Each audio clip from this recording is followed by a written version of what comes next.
I think I can speak with more authority, having gone to space and come back. But I can unequivocally tell you that our brothers and sisters crossing the southern border to come to the U.S. are not aliens. They're human beings. Alien. Adjective. 1. Belonging to a foreign country or nation. Noun. 1. A foreigner, especially one who is not a naturalized citizen of the country where they are living. So, oddly enough, someone can be both an alien and a human being. Also, while our speaker might occasionally occupy a physical position above the earth, that imparts upon him no superior authority, either moral or grammatical, over the rest of us.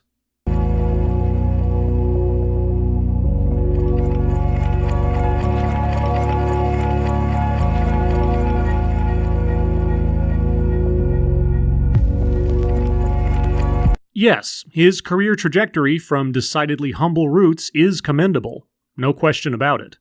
But our speaker was born in this country, and is thus a legal citizen by right. So I'm curious to know where this is going, given his planetarily sweeping declaration at the beginning of this video. Picking cucumbers, cherries, peaches, pears, tomatoes. I really did not consider myself fluent in English until I was about 12 years old. We moved around so much.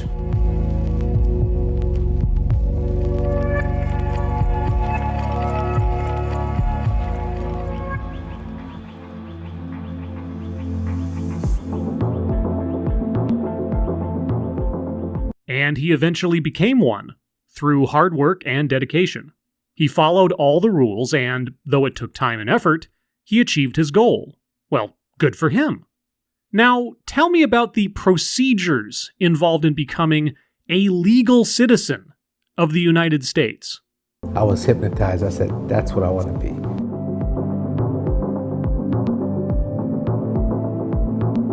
NASA rejected me not once, not twice, not even 3 or 4 times. I said, they rejected me 11 times. It wasn't until the 12th attempt that I finally formed part of the 19th class of astronauts. Is that number of rejections unusual in NASA? I honestly have no idea, but it makes me curious.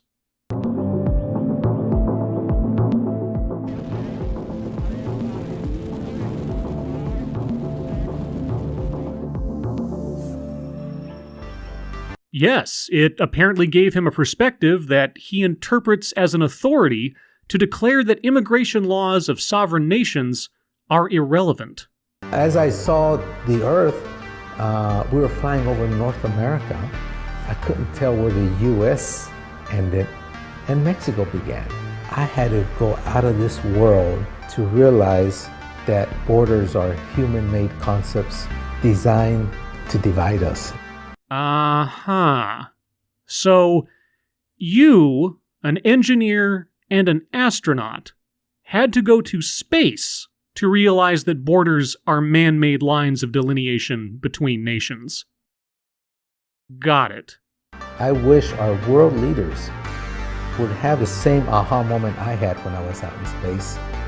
If they had that moment, I assure you that our world would be a much better place. Well, golly. To think that all the world leaders, right now, have no idea that border lines are not actually a physical part of the landscape. It is, quite honestly, an incredible notion.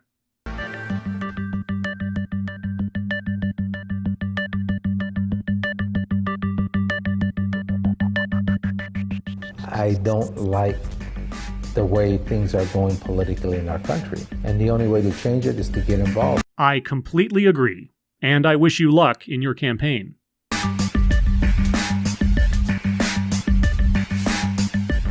You've got to do what's right for America, not what's right for one segment of America.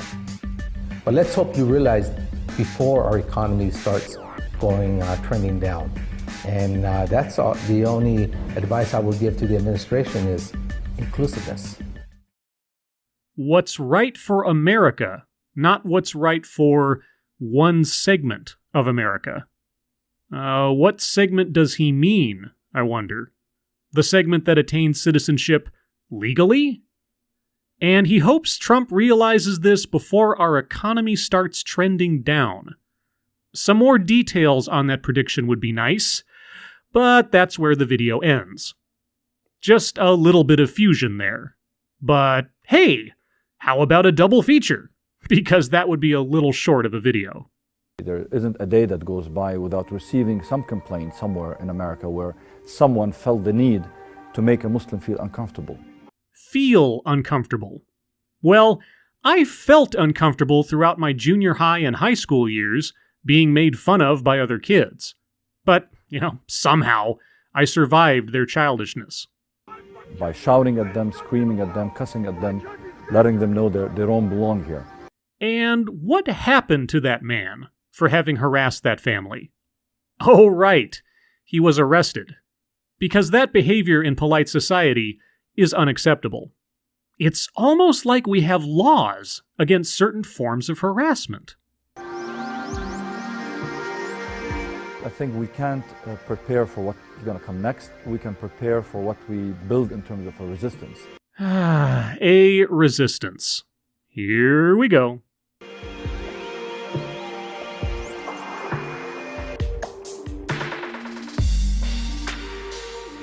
As are several states, and its ongoing adjudication is taking place as I speak.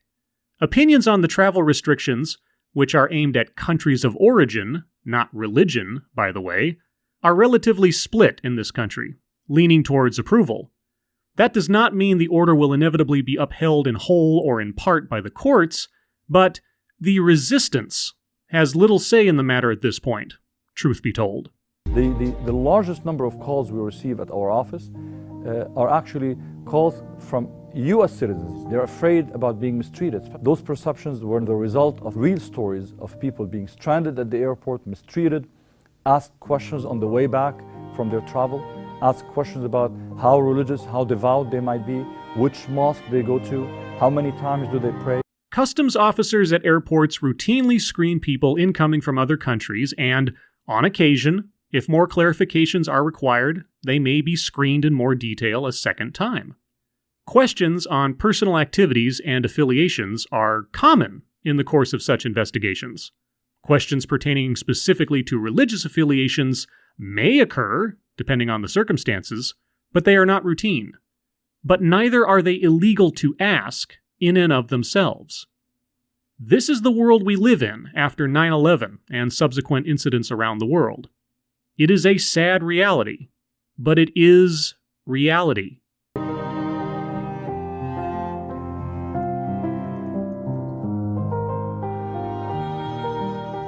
CARE says there was a 57% surge. Okay, what comprised this surge? The most frequent types of incidents documented by CARE in 2016 involved harassment, the FBI, employment issues, hate crimes, and denials of religious accommodations. 1.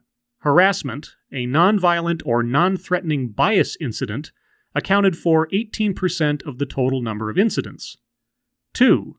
Incidents during which the complainant was questioned by FBI employees or otherwise appeared to be inappropriately targeted by that agency comprised 15% of cases, making this the second largest category. 3. Employment issues, including denial of work, being passed over for promotion, or harassment by a supervisor or other senior staff, was the third largest category, accounting for 13% of the total. Hate crimes placed fourth, accounting for 12% of the cases CARE documented. So, nonviolent, non-threatening bias incidents doesn't sound subjective at all, and appeared to have been inappropriately targeted by the FBI. That's not at all subjective. And then employment issues like denial of work, promotion, or harassment, presumably on the basis of religion, all of which, if proven, would constitute violations of federal civil rights laws, and I hope the employers are rightfully sued. Oh, and also actual hate crimes, which none of the above can qualify to be considered as, Got it. And what exactly are the numbers here? 2,213. A jump of 57% from the previous year if you include a raft of subjective complaints that did not rise to the legal standard of a hate crime. 2,213 events in a country of 320 million people. Got it. What I'm worried about the most as I visit various communities is American Muslims choosing the path of least resistance and choosing to give up on their identity. We're noticing more and more American Muslims giving up who they are, changing their names, trying to identify as Muslims less and less so. If so, then that is their choice. Now, anyone telling them to do so in a law enforcement, employment, or any other official capacity is probably breaking federal law, and legal remedies can be pursued. No community in America should ever feel that it has to choose between living at peace in America, being respected in America, or keeping its identity. Really, no community should feel that way, that they should have to choose between peace or maintaining its identity. I wonder if that principle was what fueled our speaker's comments in the aftermath of the 2015 terrorist attack in San Bernardino, California, wherein he informed the city and the country that the United States was partially responsible for Islamic terrorism. How much should America have to sacrifice of its identity in order to make peace with terrorists? I wonder if our speaker has the answer to that one. Marches, the rallies at the airports, the lawsuits filed by ACLU, CARE, and others reinstated that sense of confidence that we're safe, we're not alone. The larger community, the public in general, has expressed more solidarity, more support towards Muslims than we've ever seen.